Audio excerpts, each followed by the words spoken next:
So we have Kiran Kumar Karnam. He is a staff application engineer at Synopsys. Kiran holds a MS in software systems from BITS Pilali. Kiran is a subject matter expert with our functional verification, simulation, debug, and functional safety domains. Kiran has been instrumental in worldwide successful deployments for the customers for verification, debug, as well as functional safety solutions at Synopsys. Let's welcome Kiran to have this overall session about the functional safety. And please. Check. Thanks, Babu. All right, good afternoon, everyone. I can't hear anything. People are maybe waiting for the lunch or... Good afternoon, everyone.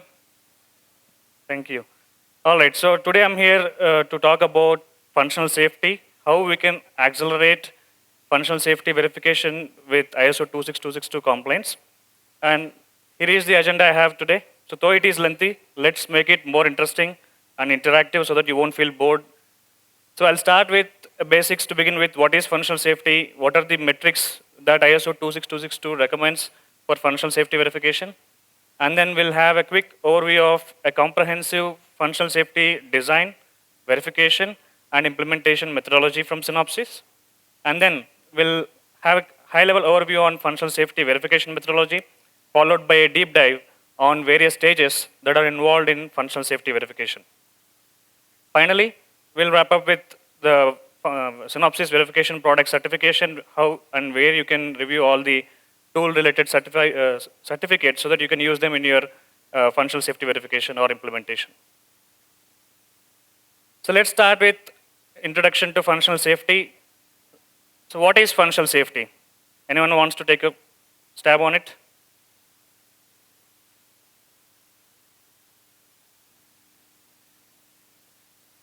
So functional safety, as defined by ISO 26262 standard, is an absence of unreasonable risk or hazardous event that is caused because of the malfunction of your electrical and electronic components in your system. So which means we are trying to identify the potential dangerous conditions that are available in our device and taking care of necessary preventive or activating logic to make sure those hazardous events are detected or caught by the logic, or which we call it as safety logic, that you have built around that particular block or component to bring back the device into a normal state.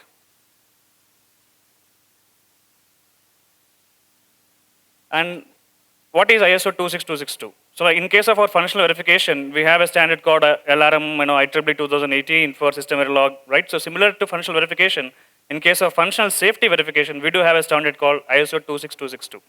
So this came in the first edition in 2011 December, and the second edition was added recently in 2018, which was extended for semiconductor devices as well. And what does ISO 26262 standard recommends for functional safety verification? So it basically provides as a reference or a guidance for functional safety verification for your automobile or automotive vehicles. And it also provides a factor called ASIL, which stands for Automotive Safety Integrity Level, which is used to determine the integrity levels of your safety device. And we have 4 ASIL ratings, which is A, B, and C and D. We'll have more understanding of what is ASIL and how is it different from ASIL A to ASIL D in our upcoming slides.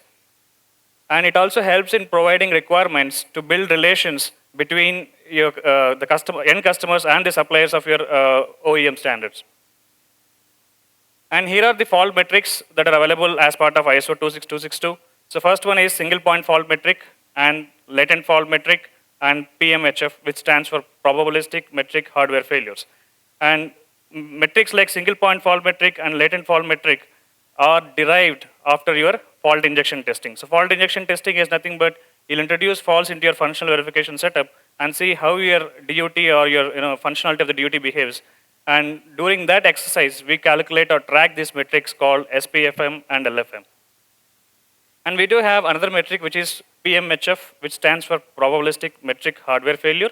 And this is measured in terms of fit rate, FIT, which stands for failure in time.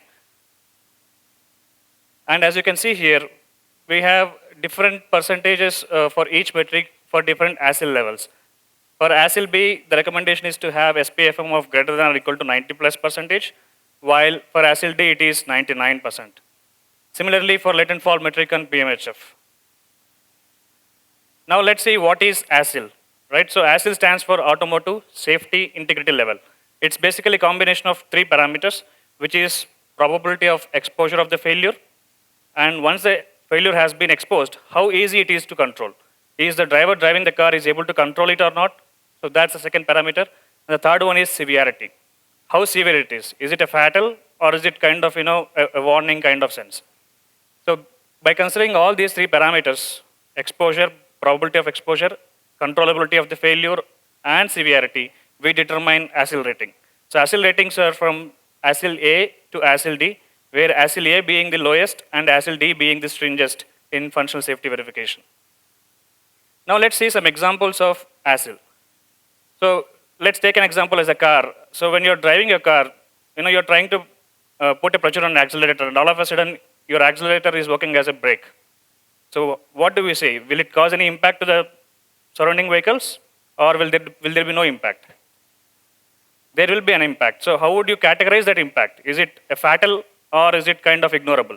It's a fatal. So based on the probability and severity and controllability, we determine the ASIL rating. So as you can see here, involuntary acceleration is classified as ASIL D.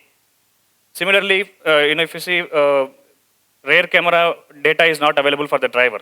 So that might not cause a hazardous event though, but there will be an impact. So that is classified as ASIL B. As per ISO 26262 recommendation, the amount of effort you are putting in terms of safety verification varies from ASIL A to ASIL D. You might be doing a little amount of verification at ASIL A, whereas the recommendation when you move to ASIL D, you have to hit the highest percentiles in terms of SPFM, LFM, and PMHF. So the effort that you keep in reaching ASIL D rating is tremendous, and that's where you see a double plus over there for ASIL D. Now, let's take a step back and understand what is false simulation. So I hope you guys are all aware of what is functional simulation mean by. So which means you are trying to verify the functionality of your design by applying some test benches. It could be UVM or system verilog and so on. Now what is false simulation? You are applying some fault or some defect into your DUT and trying to see how your DUT behaves because of this fault injection. That simulation is called as false simulation. So there are various applications for false simulation in the life cycle of your device. So if you break down the life cycle of a device, you'll have 3 life cycles majorly, which is development, manufacturing, and in operation. So during development phase of your chip or device, you need to ensure that your design is bug-free. So that's where you will do your functional verification and make sure your functional verification is capable of catching all the bugs in your design. But even then, you can have some systematic faults being introduced into your design and see whether your verification environment, that could be your test bench based environment or it could be a formal based environment, you will introduce some artificial bugs which are called as systematic failures in this case and see whether your verification environment is capable of catching those bugs. And that's where we'll introduce the systematic faults are called as permanent faults and see whether your verification environment is able to catch those faults. In case of formal, let's say you have some properties written, and because of this bug which you are introducing artificially, is your property failing? Or you introduced a bug and you ran your test bench based simulation environment. Is your test bench marking it as a fail because of that bug? So that is what you do in case of development phase. Now once you go into manufacturing phase of your device, here the goal is to have 0 defects. So to ensure that your chip is free from bugs. So that's where we have solutions like BIST insertion, like L-based or M-based, and you'll ensure that even with stuck-at faults or systematic faults injection into your DFT patterns, you'll ensure that you are catching all the bugs and you're signing off with 0 defects. And once the device goes into operation, we introduce some faults called as random faults, where you'll have both permanent faults and transient faults. In case of permanent faults, it is like you're injecting a value, a constant value on the node or on a signal, and trying to see how your test bench behaves or your design is behaving. In case of transient faults, it's kind of a bit flip. So you have a flop output. you'll introduce a bit flip now and then in your during simulation and trying to see whether your verification environment or the safety mechanism that you have built in around that logic is able to detect that bit flip or not. So as you can see, we have different goals at different stages in your life cycle of a device. So to begin with the development phase, we need to ensure that our design is bug-free. Apart from functional verification, you can also do an extra qualification by introducing some artificial bugs into your design and making sure your verification environment is able to catch it. And once you go into manufacturing phase, you'll ensure that by running your DFT patterns or ATPG simulations, making sure that there are zero defects in your bug. And once the device goes into operation, you'll introduce some random faults like permanent and transient, and make sure that the safety mechanisms that are built around those logic is being able to detect and diagnose the failure. Okay, so ISO 26262 standard recommends a model called as V model, which is meant for functional safety verification. So V model is an extension to a waterfall model like we see in our software development. So in V model, it's basically comprised of, on the left-hand side, you'll see starting from requirement phase where you'll gather all your requirements and refine your requirements, and then you'll start building up architectural blocks of your design. So the first phase is requirements gathering and refining, and the second phase in the V model on the left is designing, and then you'll boil down to implementation in the bottom. Once you have this left part of V has been covered, then the right part is all about your testing. So you'll start with unit level testing from bottom up, where you'll try to see whether the small functionalities of each block are behaving as expected or not.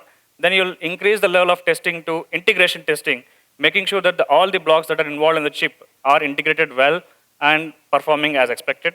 Then you'll increase your testing from integration testing to your validation testing, making sure that the entire SoC is working as expected. So this is basically a guidance from ISO 26262 standard for functional safety assessment. And we have, during all these phases, starting from requirements gathering till implementation and from unit level testing to validation testing, various factors or metrics that we track to ensure that you are on right track for functional safety verification. Now, what is safety mechanism? Basically, safety mechanism is some kind of logic that you have written to ensure that if something goes bad on your design, you have an alternative logic which is able to detect that malfunctioning behavior and able to diagnose and bring back the device into normal state. So now you have to implement and make sure the safety mechanisms that you have implemented are well qualified and able to detect the faults that are being injected and diagnosed by it. So first step in qualifying your safety mechanism is identifying your failure modes. Failure modes is nothing but identifying a block which you are going to use for functional safety verification. So you'll try to identify different blocks that are targeted for functional safety verification in your SoC, and then we do it as called as failure mode and effects analysis, FMEA. Once that is done, then you need to identify for each block whichever you are planning for safety verification, what is the associated safety mechanism to it. For example, if you take FIFO, I have a read operation, write operation. If read goes bad, what is the safety logic that I have written? If write happens incorrectly, what is the safety logic that I have written? So you'll start identifying the respective safety mechanisms for each failure modes and try to map them, saying that, okay, for this failure mode, this is the respective safety mechanism. And then once you have the mapping of failure modes and safety mechanisms is done, now you'll start computing the estimations. How much my safety mechanism is robust enough for this particular failure mode. You'll have some estimations based on your architectural data of your block or the failure mode. Once you have estimations, then you'll run fault simulations by really injecting the faults into your DOT, running them throughout the simulation, and then you'll have the measured values. The measured values are nothing but the metrics like SPFM, LFM, and PMHF. So you have now estimations without doing any fault simulations or fault injection, and after doing fault injection and fault simulation, you have your measurements available. So now you can compare the estimations that you have at the beginning and the measurements that you have arrived up to after fault simulations, and then generate a final FMEDA report for your third-party SSL certification. And in terms of safety mechanisms, we have some standard safety mechanisms called dual core lockstep, in short DCLS. and some custom safety mechanisms like software test libraries, which in short called as STLs. Now, let's see what are the functional safety solutions in terms of IP and in terms of SOC. So we have various safety mechanisms, like in the morning, Dave was talking about TMR, right? So TMR is nothing but triple module redundancy, not total meaningless requirements in case of functional safety. So you have triple modular redundancy, where you'll try to identify the registers which are more vulnerable towards hazardous events, and you can use this triple modular redundancy to correct those hazardous events in case of registers. And we do have DCLS, which is called as dual core lockstep, which is a standard reliable safety mechanism that can be used, where you'll have two processors, one running in the main core and another running in the shadow core, and there is a comparator which takes the outputs from both and compare and then give the final. And once you move into implementation phase, you can have compliance-driven design or SOC testability to implement those safety mechanisms. And once you're done with all fault simulations, verification, and then you'll have final work products as shown here in terms of ISO compliant tools and flows for your third-party assess certification. So now let's have a quick overview of entire functional safety platform, starting from RTL till your GDS2. So here is the complete functional safety platform from Synopsys, which includes functional safety for design, verification, and implementation. So we have a functional safety manager called as VC Functional Safety Manager or FUSA Manager, which is built around our Unified Fall Campaign Management. So we'll see what is Unified Fall Campaign in our upcoming slides. So in the beginning, so during beginning phase of your RTL, you will identify the failure modes by taking all these considerations like technical safety requirements, architectural FMEA data, safety specification formats. You'll consider all these and you'll do your FMEA analysis. Once that is done, then you'll start estimating the SPFM, LFM metrics. Once you have the estimations done, then you can use a product called TestMax FUSA from Synopsys, which works based on some probabilistic analysis. It takes your RTL and your safety mechanisms, and then it tries to do some probabilistic analysis and tells you here are the estimated or calculated ISO 26262 metrics like SPFM and LFM. And it also helps in identifying more vulnerable registers towards faulty behavior. So once you have your RTL stage ready, you can use TestMax FUSA to get some early estimations of your ISO 26262 metrics.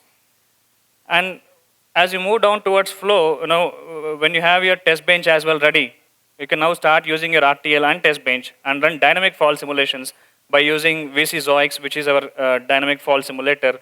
And you can also do some formal verification by taking that RTL using VC formal FUSA. And for analog blocks, we have analog fault simulator, which is PrimeSim custom fault. And for debugging purpose, we have Verdi, which is extended even for functional safety debug. Now you are done with RTL and test bench verification. Now you go towards implementation phase, where we have a bunch of implementation specific products such as TestMax, DFT, SMS, Excel based, and IC compiler 2, Fusion compiler 2, everyone. So you are done with digital functional safety verification, analog functional safety verification using PrimeSim custom fault, and then you did implemented all your design, safety mechanisms and everything. Now the next step is to back annotate.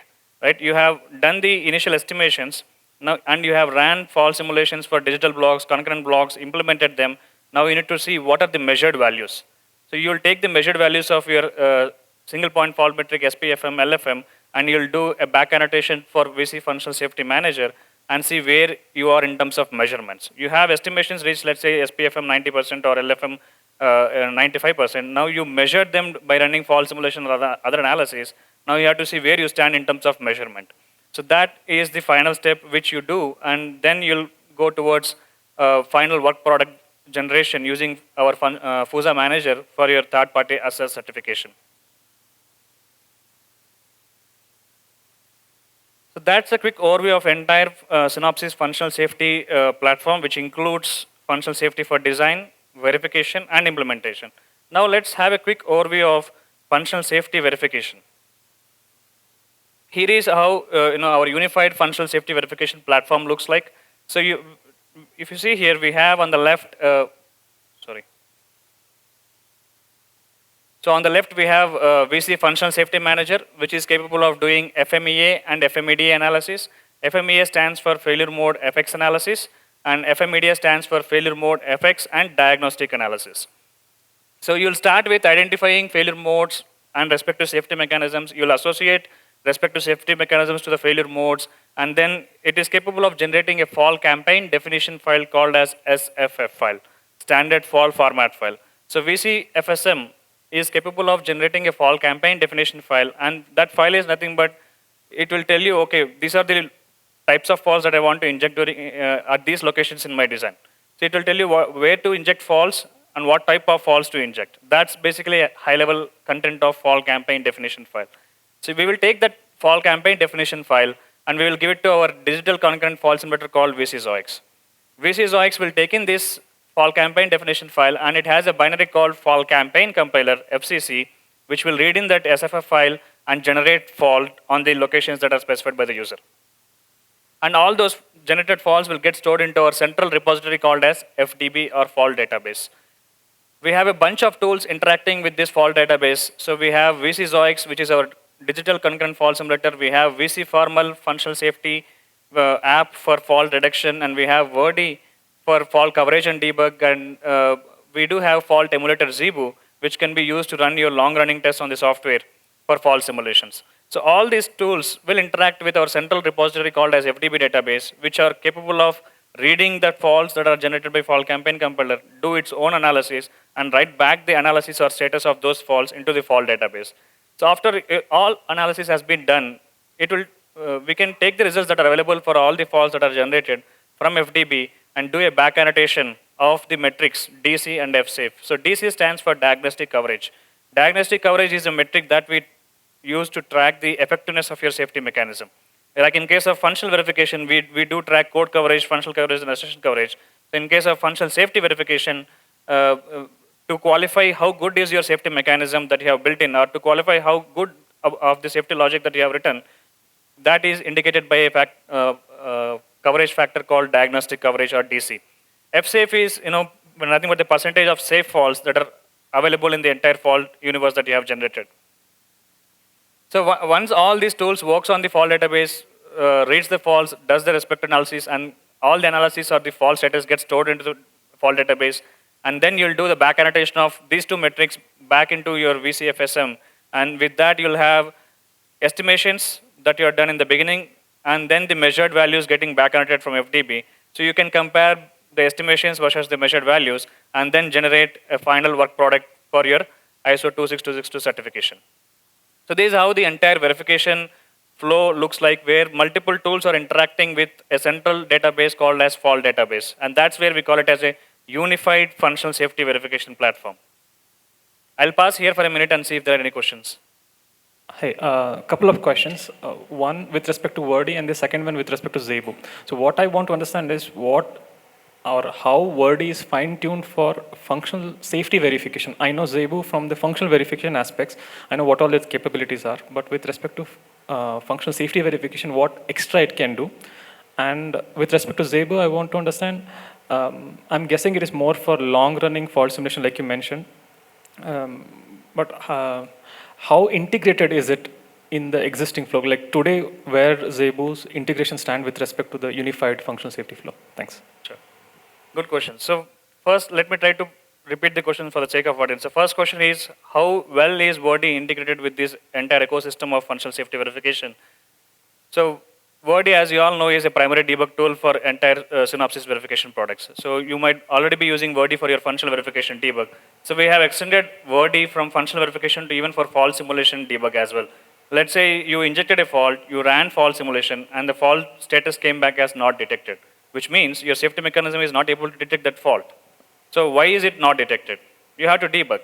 So that debug can be done by using Verdi fault analysis, which is tightly integrated into this ecosystem of unified functional safety verification. I have a deeper slide in terms of Verdi later in this show, so maybe you'll understand more in terms of Verdi capabilities over there. But at a higher level, you can use Verdi for functional verification debug as well as for your functional safety verification debug. And the second question is on how well is Zebu, which is the emulation tool from Synopsys, is well integrated into this ecosystem, and where do we stand in terms of the usage of it?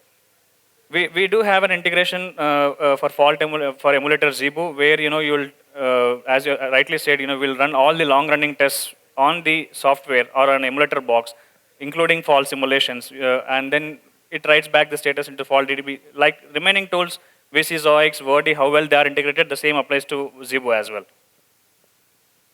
Hope it clarifies. Yeah. Hello. I have one question. Uh, is it automated, the fault campaign definition creation? Is that automated? Yes. So our VC Functional Safety Manager tool is capable of generating a template file called as fault campaign definition file. So if that file is automatically created by the tool. So you can just play a button inside the tool and that will generate that file for you. And later you can edit that file based on your need as well. Okay. Okay. But how it will get the data? You are inputting inside the VC FUSA manager what are the failure modes, what are the safety mechanisms, and you are establishing an association between them, right?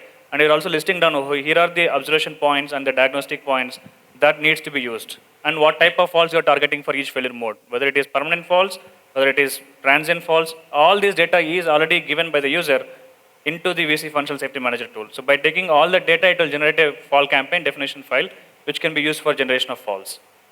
Thank you. You have this JAX, which is actually a simulation tool, which where it injects faults and detects this fault. So you have multiple test cases, which is basically coming up FSDBs, simulating each kind I of. can't hear. Maybe you can put the mic Okay. closer. So one thing I didn't quite get is what is that BC formal fault reduction adding to the whatever the JAX produces? Yeah. So I have a slide for each of the tool involved in the verification platform here in the next. But I'll give a quick high-level answer to it, right? So VC, I hope you all know what is formal verification, right? Where you're just feeding in your RTL and you're not doing any dynamic test vectors for your formal verification. So it will read in your RTL, and it basically, VC Formal has an app which is meant for functional safety verification. You can leverage that app, and it basically does the structural analysis and try to identify the safe faults based on your RTL or design structure. And that is where you're reducing the total number of faults for fault simulation. You are running formal verification upfront by taking in your RTL and trying to identify the safe faults, which means that these are already safe as per the design structure. They are not necessary to run for fault simulation again. So you're saving throughput to your fault simulation. That's where fault reduction is meant for. Yeah, I have a follow-up question regarding your fault emulation platform. So for emulation, we need to have some kind of synthesizable test bench, right, at the end of the day. So if we have to use such a flow, so do we need to build our test bench from the start so that it supports emulation as well? Is that the requirement? Exactly. And moreover, we might have STL, software test libraries. So such a setup is possible in fault emulation where we have combination of software SMs, hardware SMs, or a hybrid SMs. Can we use such a flow in emulation? I'm not aware of any STL users so far with fault emulation. I have seen users using, software-based. If you're talking about long simulations, typically we might have safety mechanisms which involve both hardware and software at the end of the day, any Yeah. fault injection. So is emulation platforms capable of supporting that? I can check on STL-based fault simulation with fault emulation. Okay. Sure.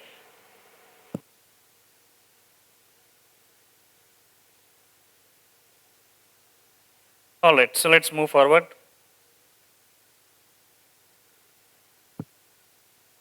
Okay, now let's see what is FMEA and FMEDA fault campaign management. So FMEA stands for failure mode effects analysis. FMEDA stands for failure mode effects and diagnostic analysis. So as I was saying, you'll try to feed in all your design or architectural related data, which includes number of ROM bits, RAM bits, latches, flops, and the technology or foundry data that you receive. All these are given as input to VC Functional Safety Manager, and it does the estimations and gives out the estimated values of ISO 26262. And then later you will generate SFA file, run through your fault simulations or fault emulations or formal verification, and do a back annotation and generate or export that data into work products for your certifier verification, which includes FMEA work product, FMEDA work product, and some safety manuals or customer documentation for your end customers. So this is just a quick recap of the previous slide where we saw a flow from VC Functional Safety Manager till the back annotation. Here, I'm trying to say, okay, You'll start, once you have RTL, you'll start with TestMax Fusa, where you'll do some early design exploration to see how good is your RTL and safety mechanism in terms of your ISO 26262 metrics. And then you'll do some systematic failure analysis. I was saying, you'll qualify your verification environment by introducing some artificial bugs into your design. That's where Certitude products from Synopsys helps in doing that functional qualification of your verification environment. And once you have RTL and test bench up and running, you can use our digital fault simulator VCZOIX for digital blocks and PrimeSim custom fault for analog blocks. And for fault reduction, you can leverage VC Formal Fusa and Zebu for fault emulation. So from RTL till emulator, you can see from RTL, you can start with early estimations using TestMax Fusa. Once you have functional verification or verification environment ready, you can use Certitude for introducing artificial bugs into your design and making sure that your verification environment is robust enough to catch those hidden bugs. And then once your RTL and test bench environment are stable enough for running regressions, you can run dynamic fault simulations to see how good is your safety mechanism in catching the random faults that are being introduced. And for analog fault simulations, you can you run different types of faults for analog, like short open, short circuit open, short circuit close for analog blocks, and leverage fault reduction techniques from Formal and fault emulator for long running tests. For all these tools, our primary debug tool is Wordy fault analysis, which can be used to review the fault coverage across different hierarchies of your DUT and to debug certain faults which are expected to be detected but not detected. So you can leverage FSDB dumping and you can generate knowledge database for fault debug using Wordy fault analysis. Now let's go deep dive into functional safety verification methodologies or stages that are involved. So you'll start with stage 1, where you'll first identify the failure modes and what effect of each failure mode is. So in VCFSM GUI, you will start listing down the failure modes. As you can see, we have here in the second column ID F001. These are nothing but different failure modes. And you are listing down what are the potential faults corresponding to that failure modes, what are the potential errors it can indicate, and what is the equivalent ISO 26262 failure for that particular failure mode. Once this identification of potential failures and their effects are listed, then you'll start moving into mapping these corresponding safety mechanisms for each failure mode.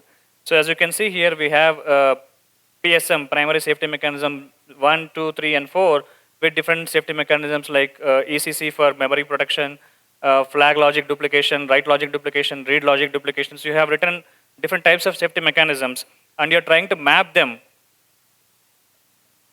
to the respective failure modes. So these are the failure modes, and these are the safety mechanisms. I'm mapping my first safety mechanism to the first failure mode, which is FM001. So you're establishing an association between the failure modes and the safety mechanisms that are developed for corresponding failure modes. That is what we do in first step, which is FMEA analysis.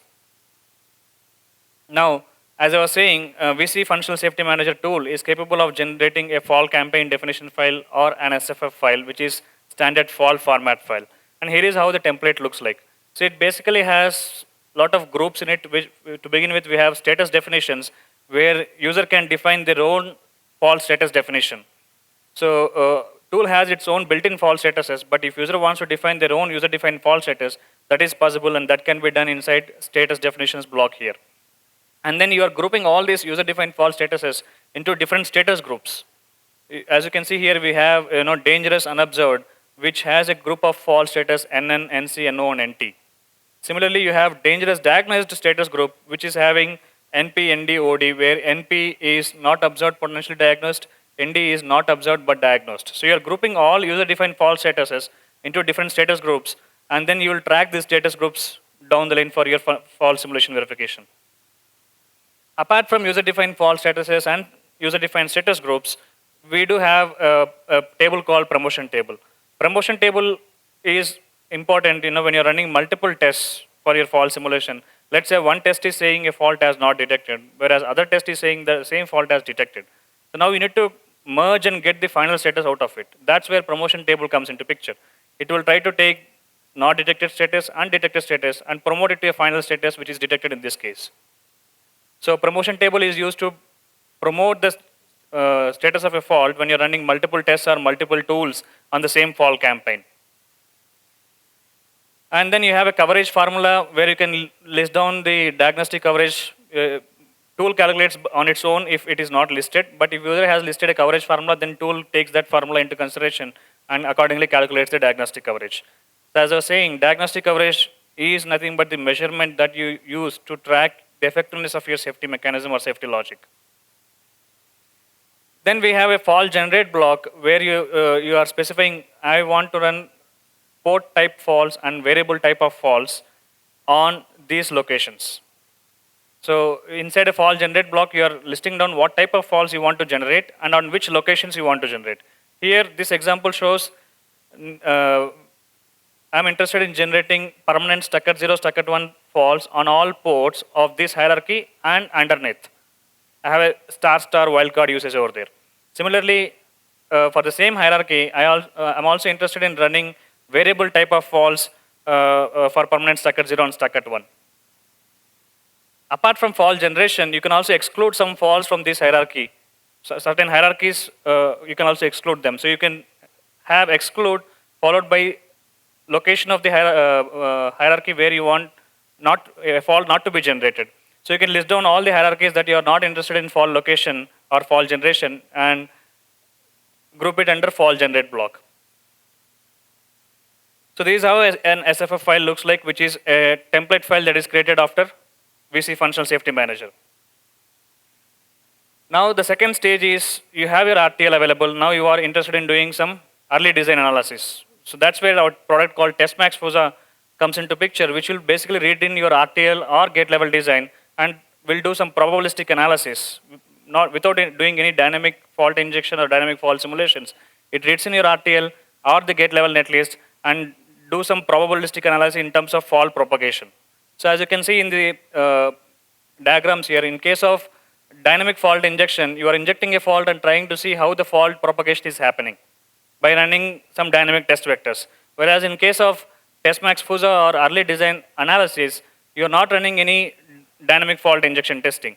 You are doing some static analysis by reading in your observation points and doing a backward check to see to which extent this fault can propagate to. So it's kind of all probabilistic analysis, like, if this is my observation point, if any fault comes here, is there a probability that it will reach this gate, 0 or 1? So that kind of probabilistic analysis will be done and you'll get some early estimations of ISO 26262 metrics like SPFM, single point fault metric. And apart from that, TestMax FUSA is also capable of identifying more vulnerable resistors in your design, which means the resistors which you can target for bit flip or transient fault injection testing down the lane in your functional safety verification.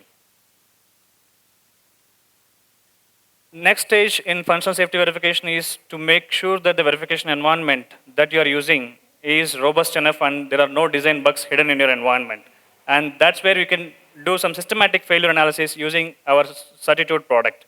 So the goal for Certitude is to introduce some artificial bugs into your design, make sure that that artificial bug has been activated by your verification environment and is being able to propagate to your comparator or scoreboard, whatever that is part of your verification environment, and the scenarios or the checkers that you are incorporated into verification environment are able to detect that bug.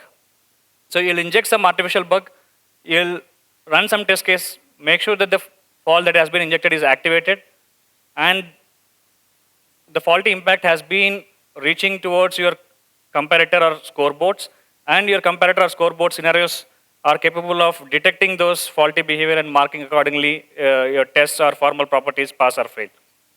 So there are 3 stages in functional qualification using Certitude. First stage is activation, second stage is propagation, and then detection. The goal of Certitude is to identify the design bugs that are present by introducing some artificial bugs into your design. So what kind of problems that can be caught by running functional qualification apart from functional verification? So your typical problems that are found by Certitude during functional qualification run are, you might have written some checkers which are incomplete, or there could be some constraints which are over-constrained in your formal-based environment. So all these kind of problems are capable of being detected by Certitude during its functional qualification run. So we do have, a less weight certitude or test bench qualification tool called as, TBQ, which is part of our functional simulator VCS, where you can use VCS for your functional verification as well as with some additional knobs, you can also qualify your test bench. So which means you are doing a limited testing of certitude using TBQ flow with VCS. So in TBQ flow, we only support two type of fault classes, whereas certitude has different types of fault classes support. We only support top 2 priority fault classes with TBQ, which is top output connectivity and reset condition true. So you'll make sure that the reset condition and the top level output connectivity are proper, by running test bench qualification. And then once you see a good results where TBQ is able to identify some incomplete scenarios or some over constraints that you have written in your formal based environment, then you can leverage and move towards a full-blown certitude run by running other fault classes as well that certitude supports. Before I move on to next stage, any questions?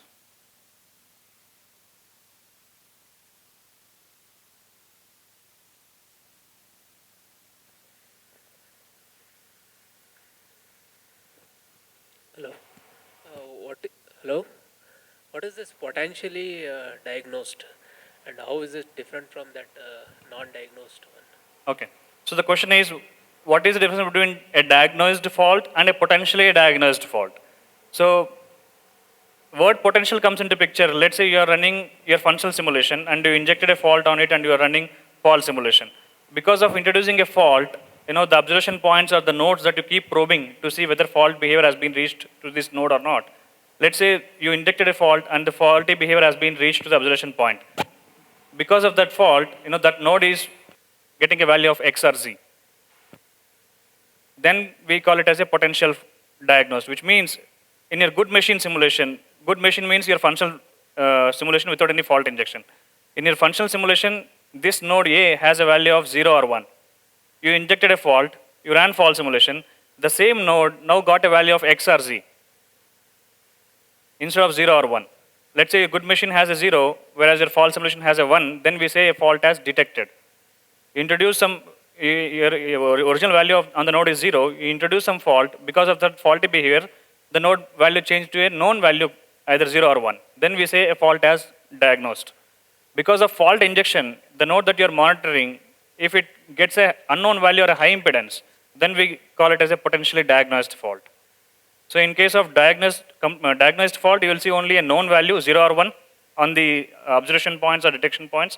Whereas in case of potentially diagnosed fault, you will see an unknown or high impedance value, which means X or Z at the observation points or detection points. So we'll consider this as non-diagnosed, right? It's a diagnosed but a potentially diagnosed fault. Okay. So Because of X and Z. Yeah. In real silicon, there may not be an X, right? It can be some. There can be, right? So your good machine simulation will not have any X to begin with, because you're running functional simulation upfront and you're making sure that all the registers are initialized upfront, and that makes your good machine free from X or Z. Whereas because of fault injection, you don't know whether you'll get the value of 0 or 1. There is a chance that you may get X or Z as well. So when you're calculating diagnostic coverage, you do include even potentially diagnosed faults in diagnostic coverage formula. So potential diagnosed is nothing but diagnosed, but not with a known value instead of unknown value and high impedance.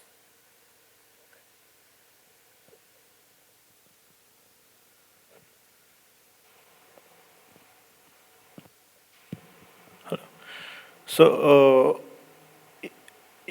for a verification perspective, so for example, if we take the server chips or mobile chips, so they will follow some flow kind of a thing. So for auto, we are following the flow. So it's a completely different from the complete how we are following in the mobile domain or server domain kind of. Can't we get the same flow? We can't reuse for the server or mobile flow, verification flow. We can't use for the same flow in the automobile instead of maintaining the two different flows, because anyway at the end user, so single chip it can be used for the multiple domains. So in the verification perspective also, we can't use for the single verification flow can use for the different different verification domains and different categories like mobile server, IoT or auto verification kind of things. So at a high level, your question is reusability. How much Yes. extent I can Yeah. reuse? How much? Yeah. Instead of maintaining this much of verification flow in the separately for the, as you mentioning that this many things, instead of that, in the existing setup only we can use for the things. Yes, so you can reuse your as is your functional verification setup for functional safety verification. Let's say you are using a UVM test bench and design to verify your functional safety, to verify your functional simulation. You can leverage the same functional verification setup for even doing fault simulations. You don't need to separate or maintain two flows, one for functional verification and another for functional safety verification. With just some addition of knobs, you can plug in some additional knobs into your functional verification setup and run fault simulations. The flow will still remain the same, but you're just adding now and then some additional knobs and tracking some additional metrics in case of FUSA verification. So we see formal formal environment basically at the unit or block level. Can you come again, please? So the formal verification environment is done at the block level or unit level in general. So the certitude flow using simulation. So if it is run at the top level, can we, because the environment contains constraints in formal, so can we use the certitude flow with the top level certitude flow with the formal block level? So your question is, okay, formal is capable of running at IP level and at unit level, whereas fault simulations are run at SOC level. Yeah, for example, the formal, we want to leverage the certitude flow with the top level certitude flow for block level fault reduction in formal. Can we do that? No, certitude is not meant for fault reduction, right? Certitude purpose is to qualify the robustness of your verification environment. So how good is my verification environment is in catching incomplete checker or over constrained environment. Yeah. Whereas in case of VC formal, you're trying to identify the safe faults upfront before going towards fault simulation. Yeah. So certitude now is, if it is run at top level, can we use that flow for block level formal, or we have to maintain the same top level in the formal as well? No, you can have different flows. Let's say in your RTL, you might be targeting fault injection only for certain blocks in your chip, right? You can take that block, feed it to formal, and you can do black boxing for the remaining modules and run VC formal. The basic problem is the constraints are defined at the top level. I mean, in formal, let's say the block level.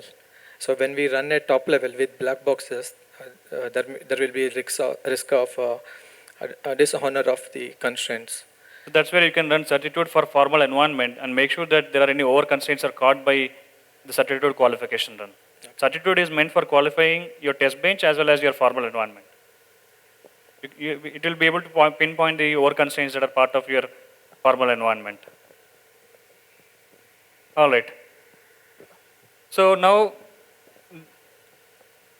kind of a quick recap. Okay, you started with FME analysis, identifying failure modes, mapping it to safety mechanisms, and then you generated an SFF file, you got faults generated, and then you did some early design analysis to identify initial estimations of ISO 26262 metrics with some probabilistic analysis using testmax FUSA, and then you are into fault reduction stage where you want to identify what are the safe faults in the fault universe that has been generated.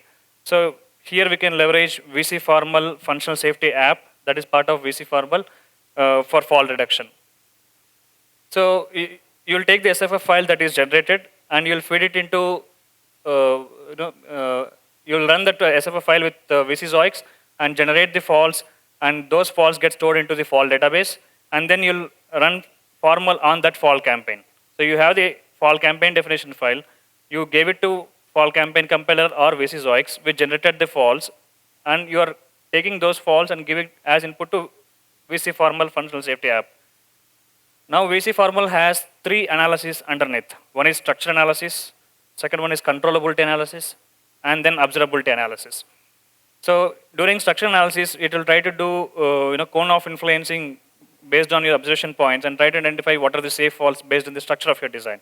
During controllability and observability analysis, formal will help you in identifying which nodes in my DUT are controllable or not controllable.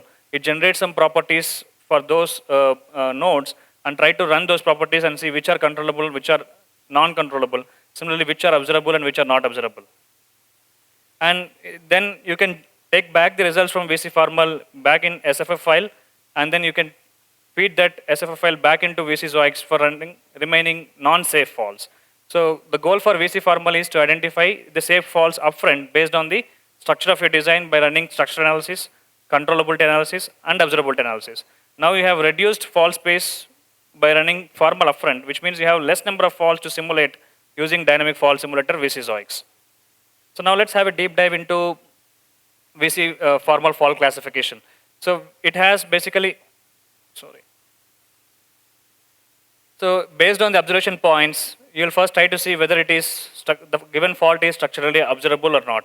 If it is observable, then you'll see whether it is controllable or not. If it is controllable, then you'll proceed to observability. If it is not observable based on the structure, then we call it as untestable or unused fault. If it is not controllable, it is classified as untestable tied. UT is the fault status. UU is the fault status there. And if it is non-observable formally, we classify it as untestable blocked.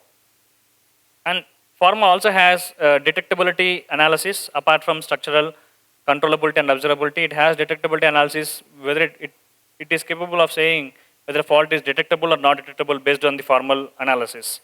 And accordingly, you are grouping all the formal non-controllable, non-observable faults as safe faults and non-detectable faults as dangerous faults, which you can take towards dynamic fault simulations and see if your safety mechanism is capable of catching those dangerous faults. Let's have a deep analysis into what is observability analysis or controllability analysis or structure analysis. So as I said, during structure analysis, it will try to identify the cone of logic based on the observation points and try to see what are the fault injection points and what are the observation points, and it will get the cone. So whichever faults that does not belong to this COI or cone of influence are determined as safe faults. And during controllability and observability analysis, here as well the goal is to determine the safe faults, but here it will try to see whether a given node is controllable or not, whether a given node is observable or not, by doing some property verification. Next stage is running fault simulation. So you have reduced faults to a certain extent by running formal. Now you will take the remaining faults, which are dangerous faults, and run through fault simulation and see whether your safety mechanism is capable of diagnosing those faults. Here we have, for digital blocks, we have digital concurrent fault simulator VCZOIX, which is our next generation fault simulator, which is built on top of our functional simulator VCS, which means you can leverage your functional verification setup that you're using for VCS functional simulations for fault simulations as well. So no change in your functional verification setup or VCS setup. You can reuse your existing UVM or System C or System Verilog based verification environment for fault simulations. Since VCZOIX is built on top of VCS functional simulator, and VCS being the industry #1 functional simulator, it gave us an average of 3x booster in fault simulation performance, since we have utilized all the core optimizations that are part of VCS functional simulator. And it is also very well integrated into our unified ecosystem of fault simulation platform.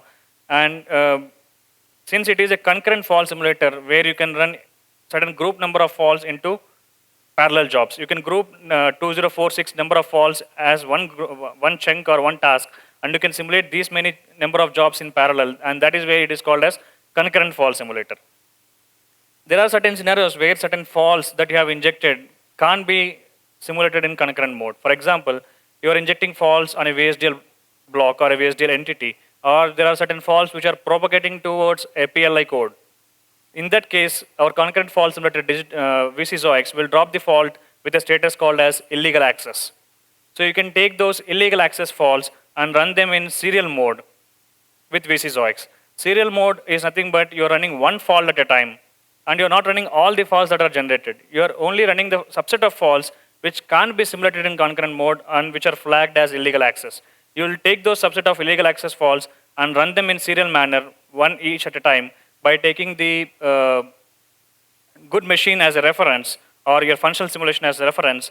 And you can also leverage, in case of serial fault simulation, your compute resources and run one fault at a time in parallel by depending upon the number of CPU resources that are available. So in short, VCSOIX is built on top of VCS functional simulator, which means you can reuse your functional verification setup as is for fault simulations.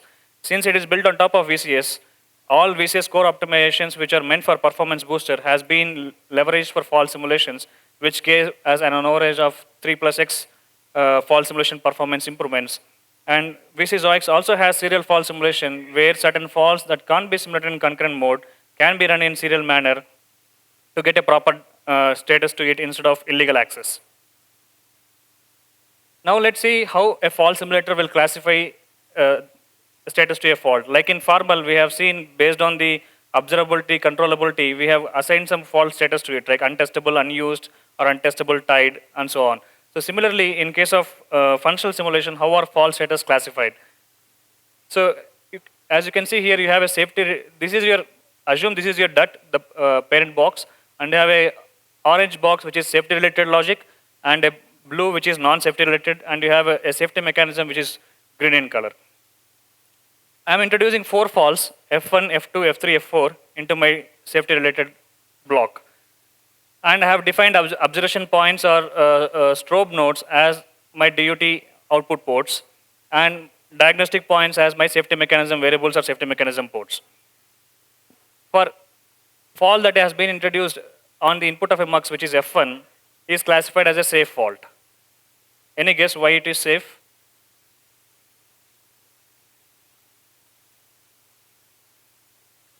Since there is no connectivity from the output of mux to your observation point, whatever fault that you are injecting on the input node, there is no chance that that impact can propagate to your DUT boundary.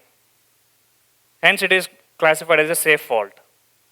And VCSOIX or fault simulator is capable of doing those kind of structural analysis, which is called as fault pruning, to identify the source faults.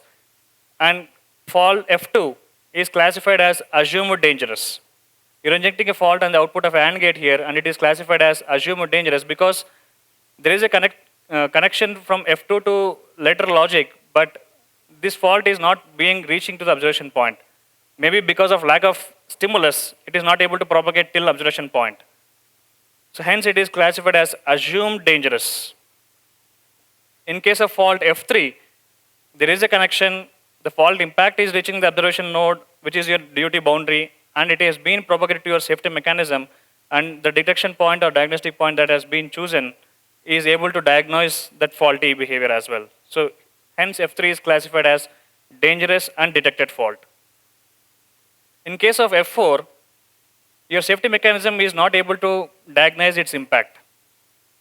The fault has been observed at the DUT boundary, it has been propagated to the safety mechanism, but your safety mechanism was not capable of diagnosing the impact that the fault is creating. Hence, it is classified as dangerous and undetected. If a fault has been not observed, then there are 2 reasons. Maybe there is no connection from DUT boundary till the fault location, and hence it is classified as a safe fault, or because of insufficient or lack of stimulus, the fault propagation has not reached to your observation or detection points. So if a fault has been not observed or not detected, then you can imagine it could be a safe fault, or it could be an assumed dangerous fault because of lack of stimulus. Continuing further, so there are certain fault reduction techniques in VCSOIX, such as fault collapsing. So fault collapsing is nothing but identifying the equivalent faults based on the structure of your design. Let's say you have a 2-input AND gate, and you are injecting a stuck at 0 fault on one of the input of the AND gate. Then there is no necessity of again injecting a stuck at 0 on the other input of the AND gate, because as we know, AND gate with one input tied to 0, output will always be 0. So no point in injecting another fault on the other node, which is again stuck at 0 or stuck at 1. So based on the design structure, tool will be able to identify prime faults and its equivalent collapsed faults, and it will simulate only prime faults, and whatever status that a prime fault get during fault simulation will be inherited to its equivalent fault or to its collapsed fault. And the second technique is fault pruning based on the structural analysis of your design, where it will try to identify whether a fault that has been injected is propagating to the observation point or not based on the structure of your design. So it does fault pruning and try to identify untestable faults during fault generation itself. And then we do have a dynamic fault reduction technique called as testability analysis, which will help you in identifying non-controllable and not observable faults based on your test stimulus. So these are the three techniques that we have in fault simulator VCZOIX, which helps in reducing faults further to your fault simulation. Now let's see another technique in fault simulation, which is called as fault sampling. So let's say you're running a big block for your fault injection testing and you have millions of faults generated across the ports or variables of that block. Now, do I need to simulate all the million faults to qualify my safety mechanism, or is there any other way where I can simulate minimal number of faults and gain confidence on my safety mechanism? So that's where fault sampling comes into picture.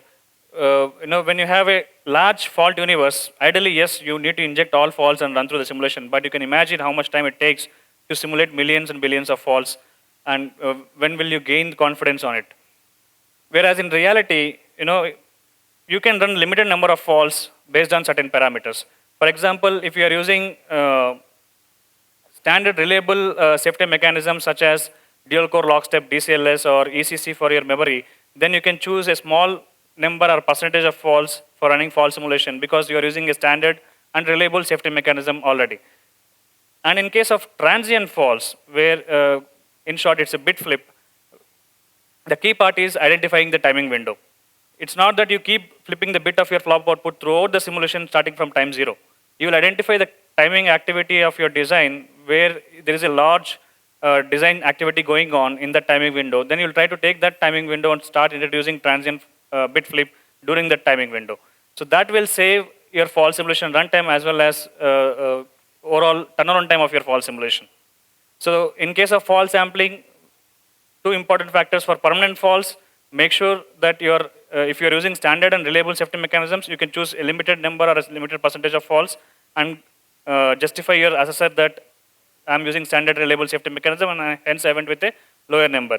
In case of transient faults, make sure you pick the right timing window accordingly instead of injecting bit flip or transient fault on every flop output throughout the fault simulation. Now let's see how the fault simulation execution flow looks like with VCZOIX fault simulators. First, you'll start with compilation, where you'll take in your DUT and test bench as is from your functional verification. You'll plug in some additional options and then you'll run compilation. Then by taking in the fault campaign definition file, you'll run FCC, fault campaign compiler, and you'll generate faults. Once the faults are generated, then it does something called fault pruning, as I explained earlier, the structural analysis to identify the untestable faults, and it also does fault collapsing to identify the equivalent faults based on the total faults generated. Then you'll do testability analysis to identify not controllable and not observable faults, and then you'll proceed with the remaining faults for fault simulation. So at each stage, you could see there is a fault reduction from pruning, from collapsing, and from testability. You are saving a lot of identifying a lot of safe faults upfront before you move in towards fault simulation. And then you'll move on to report generation. Here's a quick snapshot of how a fault coverage report looks like. So as we discussed earlier, there are certain faults which can't be simulated in concurrent mode, and those faults will be dropped as illegal access, as a fault status. Now you can take those subset of faults and run in serial fault simulation, where you're running only one fault at a time, not a group of faults concurrently. You're running only one fault at a time, and if you have grid resources or CPU available, you can even parallelize these single faults running at a time. And here the reference is nothing but your good machine or a functional simulation FSDB. That is considered as a reference to determine whether a fault has been detected or not detected. And here there is a trade-off. In case of concurrent fault simulation, you're grouping certain number of faults and running them in parallel, which means you're having faster turnaround time. Whereas in case of serial fault simulation, you're running only one fault at a time. You're losing certain performance over there. But instead of having a status as illegal access in concurrent mode, you'll get a deterministic status as detected or not detected by running that illegal access fault in serial mode. So there is a trade-off between performance and diagnostic coverage when you use towards serial fault simulation. Next stage is debug. So you ran fault simulations, you got some status as detected or not detected. Now you need to identify why a given fault is not detected. So you can leverage our WordD debugger, which has been extended for fault debug as well, which helps in accelerating your diagnostic coverage. So Verdi fault analysis has lot of capabilities where you can browse the hierarchy of your DOT and see what is the fault coverage across different levels of my hierarchy. And you can also navigate the source code within the Verdi window, and we do some color coding to easily review the fault status. If you see something in green, that indicates the fault on those code is detected. If you see something in red, that indicates the faults in that code are not detected. So that helps in quick review. And you can also plot schematics, and within schematic, we do represent some fault bars to understand the impact or the propagation of fault, starting from fault location till observation point or diagnostic point. So if a fault has been marked as not detected, then you can also dump an FSDB file for your good machine where without any fault injection, and a faulty machine where you're injecting a fault and running functional simulation. So you can have one FSDB for both good machine and faulty machine, and you can load that good machine, faulty machine FSDB into Verdi and see where the fault propagation has been blocked before reaching its safety mechanism or before reaching the diagnostic point. So there are a lot of capabilities in Verdi like hierarchy browsing, source code review, GMFM, FSDB dumping, schematic view, and other Verdi code debug capabilities like temporal flow view, trace drivers, active drivers, everything can be leveraged to debug a not detected fault using Verdi. Here is a quick overview of how a Verdi fault analysis window looks like. So as you can see here, we have a fault summary pane. Across the hierarchies, you can see what is the coverage, total number of faults, and you can customize these columns to report detected faults, not detected faults, untestable faults, non-testable faults, everything in this fault summary pane. Double-clicking any of this hierarchy will pop up this fault detail pane, where on that hierarchy you can have a detailed analysis of each fault and its respective status. And you can select any fault which is not detected in that hierarchy, and you can choose any test for which you want to dump an FSDB file, and you can generate a GMFM FSDB by selecting a fault and corresponding test. So which means you can generate an FSDB within Verdi window. The final stage is FMEDA calculation. So where you have run fault simulations, you got some faults as not detected or detected, you did some debug, you modified your stimulus, you ran, and then let's say your debug is done, your goal is achieved. So now you have to back annotate the results that you have got after running fault simulation or fault detection or formal verification back into the failure modes that you have identified at the beginning in VC Functional Safety Manager. So for that, you can do the back annotation of DC and FSAFE metrics that we have achieved after fault simulations. You can take those numbers and do a back annotate for the failure modes or the IP for which you are doing fault injection testing, and you can see the final measured values after back annotation and before back annotation. So you see initially the estimations that you made is 95%, and after running fault simulation or formal or emulation and debug, you have achieved 95.45 as a measured diagnostic coverage. So now you have initial estimations, measurements, you can review, and then you can generate an outcome, which is a work product that you can use for certification with your assessor. Quickly on tool qualification, we do qualify all our tools that are involved in functional safety verification, design and implementation, and all these safety manuals or safety kits are available in our Synopsys Solnet page. So you can see here we have library toolchain certification safety manuals, TestMax toolchain safety manuals, and even our certificates are also available as part of their external websites. Exida being our certifier, you can go to Exida website and you can see all our Synopsys tools, toolchain certifications available as part of the public website. Now, I would like to wrap with some case studies based on our customer use cases. So last year, we have a press release made by our Japanese customer, NSIT-EXE, where they have used our fault simulator ZOIX, and they have achieved the highest ASIL-D functional safety verification using our fault simulator ZOIX. And the key highlight is they were able to close their ASIL-D certification 2 months ahead of the schedule by leveraging our fault simulator capabilities. And we do have another case study where Samsung has used our fault simulator to identify the best amount of faults that can be ran to close the functional safety verification. So here the bottleneck is they have too many faults to be covered in each and every module, leading to an increase in simulation time and harder debugs. That was the problem statement. And by leveraging our tools, they were able to close, by applying all our fall reduction techniques, they were able to reduce the falls and simulate and close on to their ASIL goals that they have defined with. And there was another case study which was presented in SNUG from NXP, where they were able to use our fall simulator plus formal-based functional safety verification app together, and was able to close on targeted ASIL by having a mix of both fall simulator and VC formal for functional safety verification. That's all I had. Any questions? We have only one question to take, because we are running out of time.